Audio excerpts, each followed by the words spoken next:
ห้องหัวใจน้องบ่มีไผของหลายปีหลายเดือนอยากได้อ้ายมาเป็นเพื่อนมาเฮือนกินข้าวกินปลาบ่ได้ซื้อขายหารายได้อีหยังดอกน้องเป็นสาวบ้านนอกขอบอกอ้ายเฮ็ดให้ไทยนา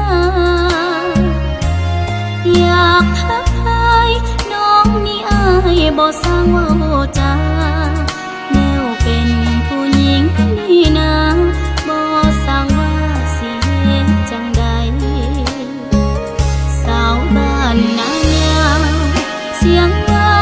บ่ค่อยหวานย่านแต่อ้ายลำคาญสาวทานน้ำหุ่มมีแต่หัวใจ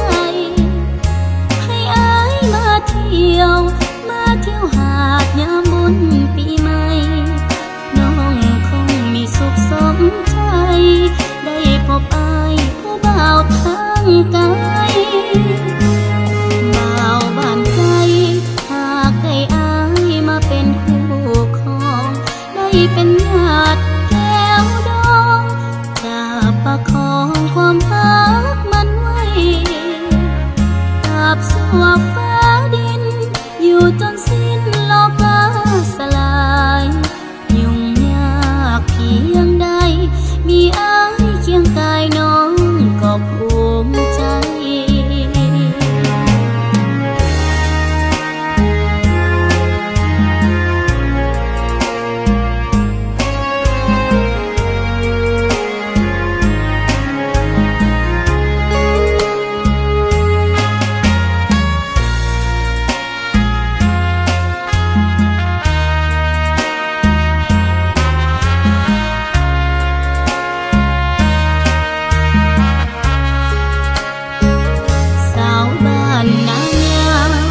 เสียงเว้า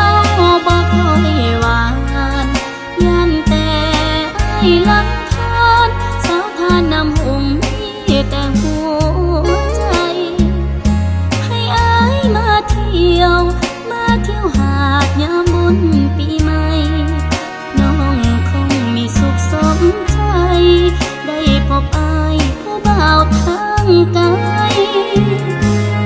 บ่าวบ้านไกลหากได้อ้ายมาเป็นคู่